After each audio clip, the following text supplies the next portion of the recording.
All right, I'll make this really fast. Sorry, that's kind of loud. Hey guys, thanks a lot for coming out today.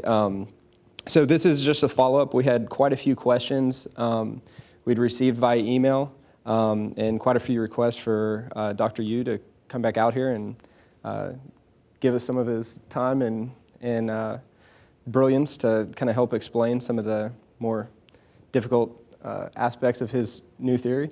And so we have about an hour and a half total today, probably about an hour and 20 minutes right now. So I guess we probably should try to keep on pace. And without further ado, here you go. Thank you, everybody, for coming. I really appreciate your help and the support. And I want to acknowledge one person. He supported me throughout my, process. Is actually one of my ex department director, so Pat Simpkin. I appreciate it. He made like a 30 minutes appointment with me, tried to listen to what I have to say, and I was surprised he came. I met him in the bathroom. So thank you so much. Okay, it works. Today's agenda. So I'm not qualified for this. So I guess how to. Okay. Today's presentation is called a question and answer for theory of everything. That's a new theory developed at the Kennedy Space Center by one proud NASA employee. Okay. So my name is Wei-Ping Yu. I work at the NE Structure and Analysis branch. Disclaimer. I'm not going to read this one because the time is so short. I will put it here as a record and then outline. I would first review some of the problems with a current, called modern physics. So once you know the problems, you know the needs, so you know why we have to go further step, develop a new theory. The second part is develop a new theory called the theory of everything. It includes several of the challenging problems currently modern physics cannot solve. So I list here. And the last part, actually, is the main part, is the question and answer. I know many die-hard, people. They sacrifice their lunch hour, come to here. So I appreciate it. So let's get started. I don't know why. So sometimes it works. Okay. Summary. Brief summary about what I have, presented last time. If you look at the first line, theory. So basically, the topic covered all the theories in modern physics. One is called quantum mechanics, another called theory relativity and string theory. We touched all the topics, so you are welcome to ask any questions regarding my view of those theories. The second part, which I considered the most central problems, the second and the third row. One is the electron. Last time I mentioned about the modern physics has been tied down on two concepts. One is light, one is electron. So today I will tell you exactly what's the problem with the current concept with the electron. So we used it for 100 years, right? And the second thing is what is really light. I really want to nail the light to death today, beat that one. So the third one is force. So we know current theory cannot explain what is gravity, right? And also has a weak explanation about the strong force and the weak force. So I'm going to unify all the forces. That was presented the last time. And the last part is about what is the truth of the matter, energy, antimatter, whatever. So basically, the topic covered entire history of the physics. So you are welcome to ask any questions, regarding this topic. Okay, physics.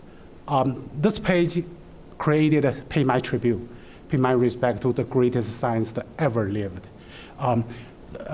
Now I just wanted to look at I have a little bit of story here. Oh, sorry. I try to use a laser pointer to point, but actually, so it's over 500 years ago. You know, we know the physics kick-started by this called Nikola Copernicus. He's the one inspired generations, include Galileo and Isaac Newton, to step in to make a huge contribution to discovery. I remember when I at middle school, we had a good laugh when we taught about what is the universe. The Earth is flat. The universe was centered at the Earth, right? The Earth-centered theory. I had a good laugh. I said, how can people believe that? That was hundreds of years ago. But after 3 months ago, I stopped laughing. I find out we, as a generation, lived through 20th and the 21st century. We may have left more things to laugh by our younger generations. For what reason? Because we believed two things I believe is incredible. First thing, we believed not just one solar system. We believe that there's millions, billions, trillions solar system in our body, in every people's body, in every seed, in everything you touch. Solar system has a smaller nuclei, is invisible, even at the atomic level. And we believe something circling around at the speed of light. Every single fibers we have, we believed that for over 100 years. The second thing we believed in the universe, nothing constant, nothing absolute, except speed. And we accept space and time is variable. Okay.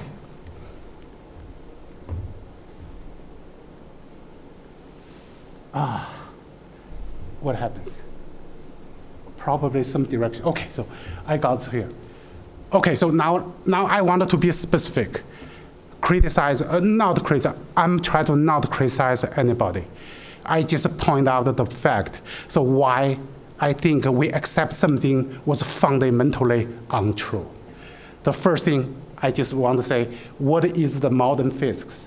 Modern physics started at the beginning of last century, 20th century. What is differentiate between modern physics and we call the classical physics? One single concept. Before the beginning of last century, we have this called the ether theory. We believe at that time, most of the greatest science believe everything action, goes through the medium. There's a medium. Since the beginning of the 20th century, so we completely abandoned this belief. Say everything carried, everything moving at the speed of light, carried by particles, which is massless. So we started the concept of massless. I still could not grasp if it's a massless, that will be shapeless, will be interactionless. However, it has energy. So we have an energy, massless energy. Okay, this is the beginning of the century, and being sold to everybody, and include the quantum mechanics, developed by quantum mechanics. So now I just say, because of the time constraint, so I'm going to go faster. This page just shows the two founders of the modern physics. One is the greatest scientist, called Albert Einstein. The second one, the founder of theory of relativity. The second one is the founder of Niels Bohr. That's the founder of quantum mechanics, the Niels Bohr. Okay, so two greatest scientists. They started modern physics, the era we are living in. Okay, the reason, if you look at it here, I said the clash of the century. It's a very, very interesting. Is about the two greatest scientists of the century, of the last century. They disagree with each other. They believe each other has to be 100% wrong. If one of them are correct, the second one cannot be correct. You know the reason? So I have a movie. I'm not going to show the movie. Do not have the time. So the reason the two theory founded on different principles. Theory of relativity founded on what is that? Everything is relative, only speed of light is constant, time, space, mass is all relative, nothing conserved. So is everything relative? So the time is changing. Introduce the time and space variable. In the quantum mechanics, basic assumption with Gore's model, assumption is classical physics. Started with try to describe what is the structure of atom. That's the initial start point. Is what is the structure of atom, of the matter? When is studied the motion of the object in the universe, right? They started at different point. However, they ended up all have same problems. They try to find something can reconcile both of the theory. They all try to find something more important. So okay, seems like this direction is better. Okay, so now I want people to remember one thing. I'm summarize. I'm not gonna go through every single steps. Summarize. So I want people to remember. When I say we accept something wrong, so we have to come out to back up, say what's wrong. The fundamental problems with quantum mechanics model, twofold. One is we have a free electrons circling at the near speed of light around a very small nuclei. Okay, so the first thing is a free electron. So what I find out, find out is there is no free electron whatsoever. The second, which means if there is no free electron, what that means? That means there will be no orbit. There will be no motion. Entire quantum mechanics. We're talking about the people study quantum mechanics. It turns out they study mathematics. Entire mathematics is for one thing. Describe the motion of electron. So if electron has no motion, there will be no quantum mechanics. Okay, so I know, so today, so you heard this a second time for people came again. So I would say entire quantum mechanics founded on wrong foot. The second thing about the problems with this one is the empty space. You see the electron? The spacing between electron and the nucleus is the nuclear size. If you say nuclear size is a tennis ball size, electron has to be circling around 3 miles away at nearly speed of light. How far is that? 3 miles away, you cannot see a tennis ball. That's invisible to human. You got it? Just as a hint.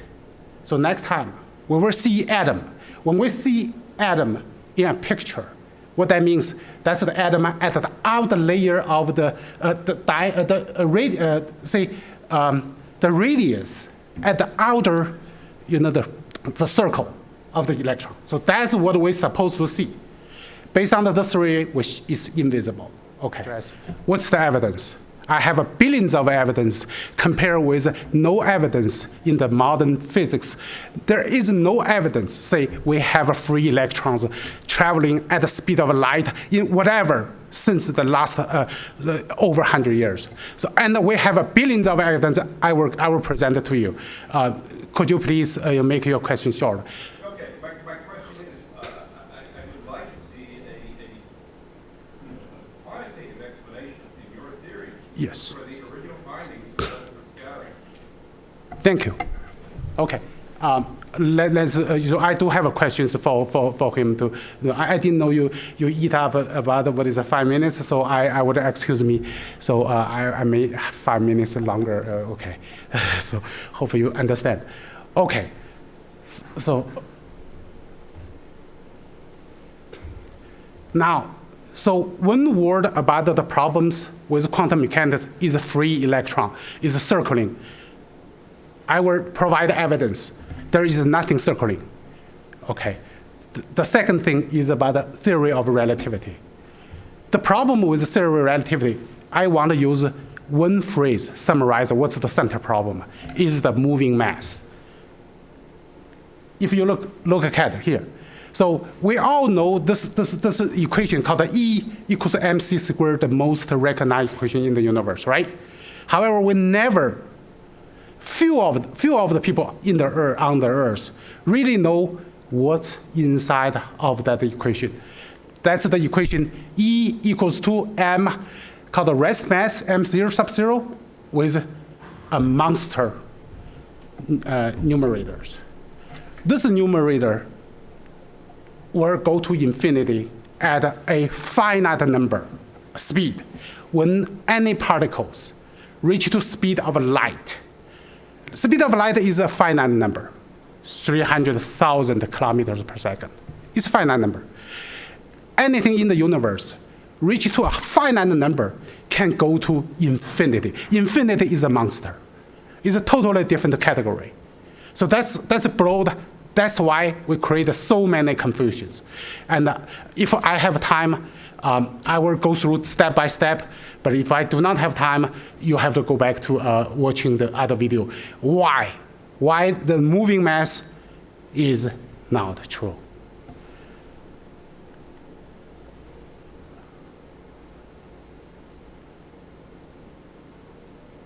Okay, so to summarize, entire physics, I want to share the value in the following categories, 4 categories.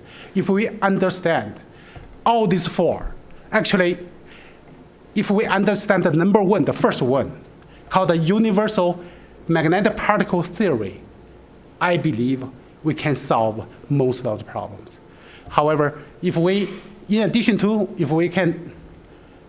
can also understand what is light. Light is the central mystery. So all the double slit test, everything related, right? Everything related to light. What's the nature of light? What caused the light? What carried the light? If we understand this one, I believe we should be understand. Plus, with this universal particle theory, we should be able to understand the world. In addition to that one is the electron. Electron, we have been used so many times. However, the little tiny confusion with the electron, because a little tiny confusion. So that's why the quantum mechanics, that gentleman tried to defend something. For me, I would think something is fundamentally wrong. Is because we do not understand what is the nature of electron. And then, what is a vacuum? I have another question for that gentleman, Dan. I appreciate his question, but I have limited time, so I can spend all the time discuss with you, but not in this setting. Thank you. Sorry about it.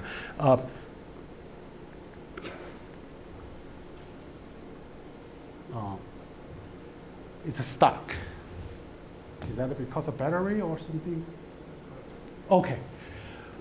Okay, since I do not have a control, so my slides is not in a logical order. So I would just go through whatever I see, okay. So the first thing is about what is called the fundamental building block of the universe, which I consider that's the ultimate law of nature.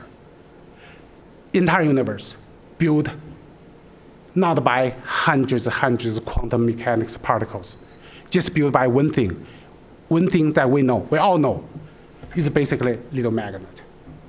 Everything in the universe built by one thing, just a little magnet. And I will go through it.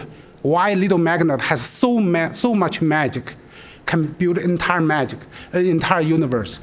And so I hope, if you can, okay. I want to acknowledge 2 gentlemen.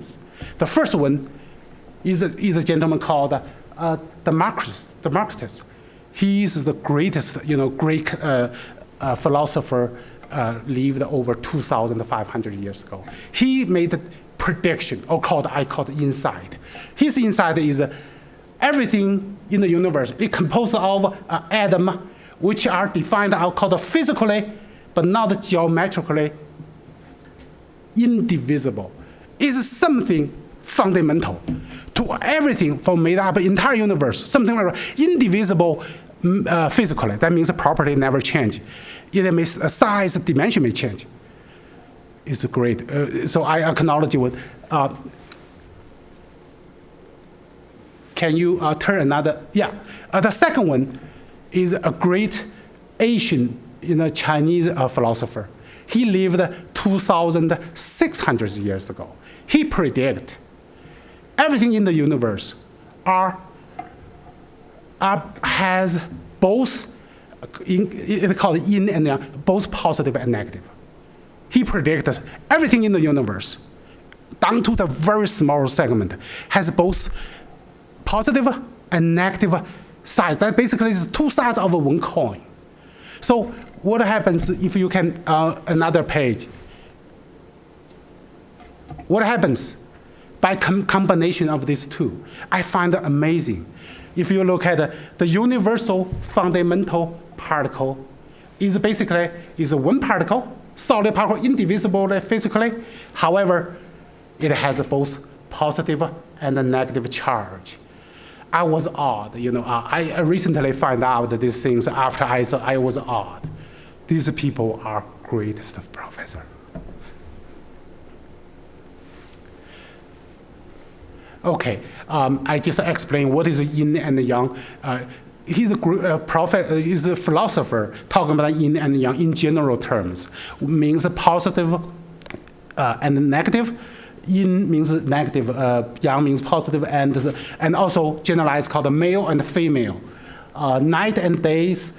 Passive, active, moons and suns. Cold versus hard. Soft versus cold. He discovered everything at the fundamental level has both sides. Yeah, okay. If you can flip another one. Okay, so this page basically shows what is the theory I developed. In order for this theory to work in the universe, I found that the fundamental values, we call the fundamental physical quantities, are listed here. If you look at the 7 quantities, one called a mass, volume, and charge. And then 4 forces, field forces, gravity, electromagnetic force, strong force, and weak force. Can you go next page, please? Okay. In order to unify all the 7 quantities, we end up at only one particle. That's the way I approach things a little bit than my predecessors, physicists. They were looking for, based on the existing law, try to discover things using a mathematical method. And that was my fundamental belief is physics is all about the reality. We have to match the reality. So that's why I was searching, literally, searching all the observations we have. What is something in the fundamental level? True. That means something we all know that's true, and also made up a universe. I cannot find anything else. That's just a magnet, and we use that every day. Okay, next page, please. And this is a building block of universe. Keep going. This is basically what is the theory say. The theory basically says all matters are made of universal fundamental magnetic particle, so called UON. U means universal on particle. So use convention called the current convention UON. That has mass, magnetic fields, and occupies space. That's all. Simple, in short, just a little magnet. Everything made a little magnet. Next page, please. That's another way to describe this single particle can describe all the physical phenomena, namely, say, mass, volume, charge, gravity, all the forces. Next page, please. So one question about it, this one say, you claim or assert. That gentleman used the word assert. I assert, the universe, made by one particle. So then say, can you duplicate the entire universe? So I'm going to demonstrate. Okay, next page, please. First thing I did is use that little magnet, build up these electrons. If you look at the electron, this electron picture is this identical picture, is the same kind of picture as you're looking at a modern physics book. Easy. Modern physics book says electron has a charge, right? Rotating charge create north and south pole. And in my theory, everything made magnets. Is rotating or spinning out the motion of magnets create a charge. That's the things we sense. When magnetic motion, you sense magnetic field. A moving magnetic field is actually called the electric field. Okay, so that's why we see the charge, effect of charge. Okay, so first thing I build the electron and then build a neutrino. Neutrino is a neutral particle. So how can you build a neutral particle with a magnetic particle? That's a charged particle. That's called magnetic. It's not a neutral. Things are very simple. If you push two magnets, if you put two magnets together, only two options. One is they attract together. Another thing is what is they repel. But if you press harder, the repel one were rotating and then they attract together. So as a resultant effect, anything, if you have both repel and attraction always end up a winner. I found that this was amazing when I saw even in the human behavior in society. You see, if parents too restrict to their kids and their friends, even they consider as a bad friends, your kids will run away, will leave them, we will give them. That means when you have both repulsion and attraction, end up always at attraction. So that's how to make a neutral particle. Could you please next page? Okay, this is demonstrated as a question to answer one of the smartest gentlemen in Kennedy Space Center, Okon. Okay, he asked me. He said there is 3 types of neutrinos. I only demonstrate one neutrinos. He said you the better demonstrate you can duplicate all the particles. So let me see. Neutrino means a neutral particle can have a different version. So if you look at it here, you see, okay, so this is a neutrino. This is called the first generation neutrino. I'm using the terminology of quantum mechanics terminology called, excuse me, I wanted to go through this. Give me 30 minutes, and then you can ask. Okay, from now, 30 minutes. Okay, thank you. So then, the first neutrino is I use a 2 charged particle opposite.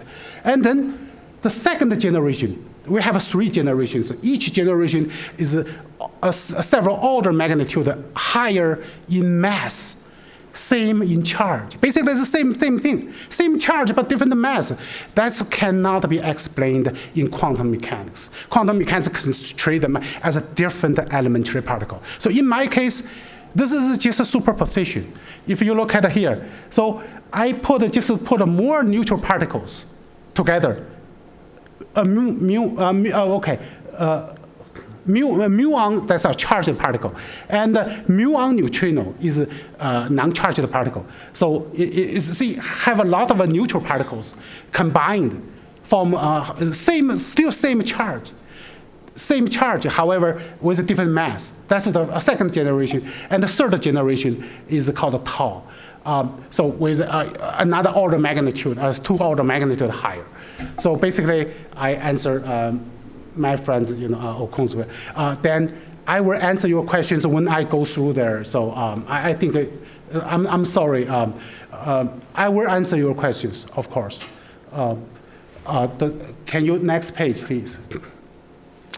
That's another question. They said, okay, now in modern physics, all the quantum mechanics and theory of relativity, they find they can never reconcile. So the third class of a new physics is coming. That's called a string theory. So basically, I believe string theory started from the wrong foot. String theory believed relativity theory and quantum mechanics are correct. So they create a new particle called a string. Is a massless strand energy. It's a massless strand energy. They try to use this one. The size is several order magnitude smaller than any particle we mentioned. They try to use this theory to reconcile two theories. They have so many best and the brightest mathematicians plus physics, astrophysics, or something, study this one. So far, not going much. Okay, so next. Okay, I want to give you a physical sense about the dimension because I'm going to answer one question Dan mentioned about it. So yeah, I spend a lot of time to answer his questions, so I'm not ignore him. I very respect him. I hope he could respect everybody else too, the time-wise. So one thing is about if like consider a human size, I believe everybody we see 99.99% people shorter than 2 meters. So basically, the human size is in the order of a meter size, right? So in the order of meter size. And then what is the molecule size? If you look at the molecule size, is 10 to the minus 9th power. So that's billions. 1 billion size is smaller. So that means if we see a human, we cannot see the molecule. Molecule is 1 billion times smaller. We can see water, but not at the molecule level, okay? So that's how the 1 billion make a difference, right? And then let's see what's the electron size. Electron size is e to the minus, say this is electron. Electron size is 10 to the minus 18. 18 is 2 times 9. So that means electron cannot be seen if we see molecule and see atom. Molecule and atom are roughly in the same order. So if we see an atom, we cannot see the molecules. Cannot see electrons. So does nucleus. If we look at the nucleus size, this is 10 to the minus 15. Okay, this is a proton and something, which means it's millions times smaller than molecules. We cannot see a thing. Okay, so once you have this concept in mind, let me see if I have a dense question. Another one? Can you? Gravity. Okay. I prepared so in different order, so I cannot control. So I'm gonna just follow this one. Okay. Sorry about that. Then I will answer you. Actually, I put all the questions in the last, so I will try to go through. So what is gravity? So I said this theory can unify the gravity, right? This theory already created a neutral particle. So basically, the gravity to us is a neutral particle attract to each other, right? Okay, next page. So this page just shows what is looks like gravity. Another page. Okay, so basically in this page, I demonstrated how neutral particle can attract to each other. We said now, oh my goodness, now this point working. Okay, I'm happy with that. The first thing is, all the fundamental particles, are made by magnet. So let's forget about the top two. So the first one is basically is a magnetic particle, and the second magnetic particle interaction each other. I do not need to explain. Everybody know how to have. The last one is a neutral particle. Neutral particle at a distance is neutral because the magnetic field is spherical. If you look at the particle, in every direction, it has both positive and negative. In every direction, you will see both positive and negative. So it's magnetic neutral. However, if you close enough, or the particle is in at a free state, it will attract. See, that's how it started rotating. It's still a magnet, right? Started rotating. When you have a positive and negative, so always positive repel, negative attract, so create a torque, so end up always attract. So this is gravity work at the fundamental level. They still attract to each other. I do not believe in fundamental level we have another force. I do not believe, in addition to this one, give you a sense, what's the difference between we currently know gravity, the strength, the gravity force versus magnetic force. Magnetic force is how much time higher, okay? It's a billions of billions of billions of billions time stronger than gravity. So basically, gravity is a neutral particle. Okay, it's a neutral. You see, it's 10 to the minus 36 power, the difference force, right? So so that's why anyone started the quantum mechanics at a quantum level, they never mentioned the gravity. They don't need to, because 10 to the minus 36 power is non-exist. No current computer even, not the supercomputer, no calculator, no our desk computer can capture that much digits, right? Okay, so you got it. Next page.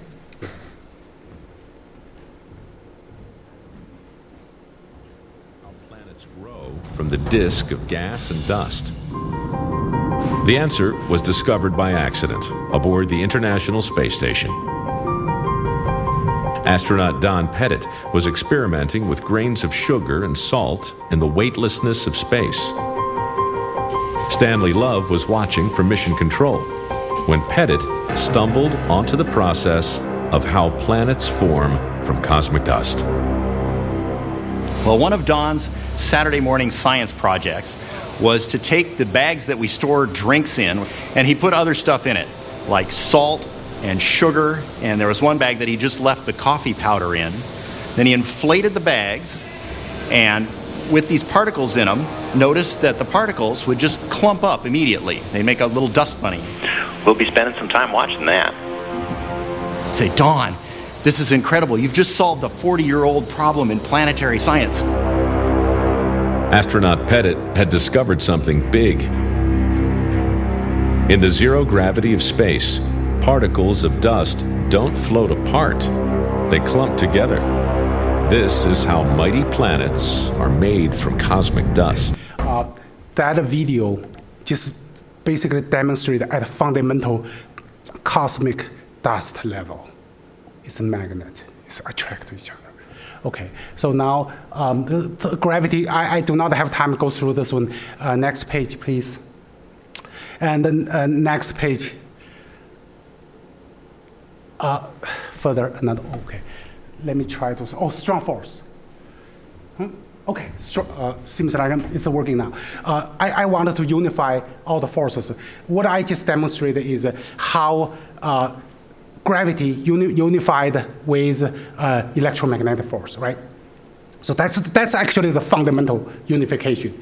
That's what Isaac Newton and Albert Einstein, they all figured why we have this kind of gravity. It's so small, it's invisible, however we know it works. And Albert Einstein thought about how to, this general relativities is all about solve gravity issue. Basically, this theory say gravity is just a part of electromagnetic attraction force, right? And now I try to say, what is the strong force? Strong force is the creation of a quantum mechanics model. Nobody ever observed this one. This force and plus with weak force, this force are so small, confined within called the nucleus. We know atom nucleus is so small, right? Millions of times smaller than atom, confined in there. It never goes outside. So they said that the only reason it exists is because the current theory said that we have protons. They're both positive charged. How can positive charged protons, or further they said they use quarks. How does a positive charged particle can connect together? So that's a creation. That is a mathematical creation. Next page, please. And for this creation, there's three gentlemen get an award for Nobel Prize. I'm not gonna, so Nobel Prize actually is after, I think, almost 30 or 40 years after their creation in 2004. So this one, okay. In my theory, there is no strong force needed. It's not needed. The reason it is needed is because two positrons, how can they, called protons, how can they combine each other? Next slide, please. Okay, here I'm demonstrating what my model demonstrated. So I created hydrogen. Entire quantum mechanics started by Gore proposed a hydrogen model. So in his hydrogen model, electron is moving. In this new creation, hydrogen, you see the electron? Electron is nothing more just little magnet. The so-called charge. The charge is the motion of a magnet. So everything else, if you have a moving magnet, you create the called moving magnetic field. That's what we sense as called the electric field. So there basically there's no, if we say we can take an electron out, it's just dynamic magnetic field. But we sense the called, we have a station something, right? We have an antenna, does not move. Hey, we sense the signals, right? We call it electromagnetic signals, right? It's basically these moving magnets. Moving magnets create the signal so you can sense this one with, so electron is just magnet. And then electron and what happens with this called the nucleus. Nucleus, I have this model built it, is use magnets build it. Most of them are neutral particles, so I graded them out. But the charged particles, they are in line. Basically, two magnets, if they are in series, the magnets, we know if you put the two magnets together in series, the magnification is higher, stronger, right? And still become, they are actually just become one magnet with a higher magnitude of the North Pole and the South Pole. So basically, so we still have a neutral particle in series. That's created called a charge, positive charge. And then, so basically say, all the protons are magnetic too. So magnet and magnet, they are attracted to each other. So that's why, and then now let's look at the molecules. The molecules, we said the two protons cannot be concentrated in a nucleus. Nucleus is so small that they can bind together, right? How can they stay together? In this model, you can see proton also has a positive and negative charge, opposed, so they connect together. So that means there is no strong force needed. I will provide evidence why I believe electron and proton are just nothing more, just magnetic particles. Okay, go to next page. Weak force, next page. Okay, weak force is another creation still confined within the nucleus. Because we observed the radioactivity phenomena. The so-called radioactivity is nothing more just something other than electrons fly out of atom. So we know the atom is all empty, right? Atom is all empty. So something fly out from nucleus. So that's the force. Mathematically, they cannot solve without introduce called another force, called the nuclear force. Because this force, if you mathematically express a strong force, something bind them together, and then suddenly some things fly out. So that force doesn't work. So it has to create another force. Okay, next slide. Okay, this gentleman called Fermi. Fermi. He won Nobel Prize by proposed mathematically. And so this particle. And this has been demonstrated. I believe there's somehow independent demonstration, exists, even though we never observe it. Okay, but somehow prove some phenomena exist. Okay, let me try. I don't know why this is a wave behavior, Sometimes, this is a quantum behavior. Sometimes it works, sometimes it doesn't work. Okay, please, next page. Yes, next page, please.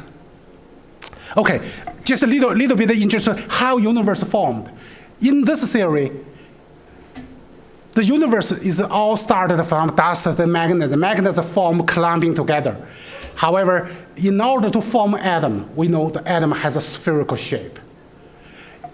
Natural state is basically align them parallel, say become neutrino, or in series become in order for a spherical shape to form, we need some kind of luck or special condition. In this case, I would agree with general, modern physics say, okay, we need some kind of temperature, high pressure.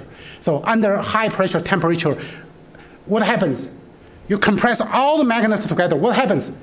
The magnet has to self-adjusting, right? Positive, negative, positive, negative. When you confine entire to a state, it will always end up the shape. The shape is every single one of them are mutually only attractive side together. Only attractive side together. And without the attractive side, they will automatically repel, will rotate, end up at a spherical shape neutral. Spherical neutral shape. Most of them. So I do believe neutron probably is the most abundant, other than electron, of course. Electron is the most abundant element in the universe because everything is made by magnet. Magnets in myself just say a little fraction of electron, right? It's charged. That's the most abundant. The second one, I believe, neutron probably. If it's all neutral particle, easy to form. And then started occasionally form this called protons. Atom has protons. Protons has a symmetry. I do not have time. So proton has a one symmetry plane. Okay, one symmetry. So that means left and the right side is symmetry. And then everything else is neutral. You can form that one. I just want to add one thing. So that's why all humans, all lives have a symmetry plane. If you look at all animals, everything we see have at least one symmetry because Adam built it that way. Natural selection. And that's why human built it that way. Thank you. Next page. Mass. Okay. Mass is another piece of a mystery cannot be solved by a current available model. One thing about the mass is we're talking about called God's father, God's particle. God's particle created by solving mass problem. The problem with God's particle itself is it does not explain where the mass comes from for this God particle itself. It says we have one particle give mass to other particle. It's a very funny concept. I know everybody. If I talk to high school students, they're gonna laugh me out. No doubt. New generation, okay. They said, what the heck you're talking about, right? Okay, so particle, the mass is not born with. You have to give it by somebody else. Okay, so now, so what is the origin of mass? This is something. It's another central. I would think secondary questions other than gravity. Gravity is number one in physics. That could not be solved. This one, because everything made by universal magnetic particle is everything made by magnet. So basically, the entire universe is a unified magnetic field. So where comes the mass for individual particle? Every individual mass. Called every individual magnetic particle inside of the unified magnetic fields, you will have attraction force at every single point. That's called field, magnetic field. That field create attraction force. That's the force you have to overcome in order to get a particle motion. That's called resistance to change of motion, right? So that's what. Next, please. Dark matter and the dark energy. I have two excellent videos, but today time runs short because one is delay, right? So when I have to leave time to answer questions, so I'm not gonna show you what's the video, say what is called dark matter and why they even started this concept. So I do not have time to show that one in the previous video, but I just tell you. So the reason they have dark matter, they find something every predicted matter. In quantum mechanics, over hundreds of particles predicted and tested. They said we know how to detect them in the universe, but however, they said we know something missing, but we cannot detect it. That basically means some new particles is other than anything we already know. We cannot detect them. We knew it is there because without them, galaxy will not stay together. Galaxies will fly apart. So that's how they use a computer simulation. They find out based on all the current mathematics, computer simulations, galaxy cannot stay together, gonna fly apart. Probably would also include the solar system. In solar system, if you really down to the detail level, you find that the mass method does not work unless you increase 5 times. Okay, it's a total of 6 times. Increase 5 times of mass in order to get a computer working. So that's why they said we knew galaxy, we observe galaxy tied together. So current work theory does not work. In order to make it, we have to find 5 more times of mass. So they knew something we're missing. However, every current theory cannot detect. So let me tell you what it is. Okay, it is nothing more, just I called universal magnetic particles. These particles are so small, smaller than neutrinos. Current method cannot detect even neutrinos directly. So I will show you that one. So that's why you see, if we cannot even measure neutrino directly on Earth with all the hundreds of tons of the best metals and use pure heavy waters in order to detect neutrino. There's a totally 6, largest neutrino detector in the world. I may, since we run one by one, so we may see that one. Next, please. I'm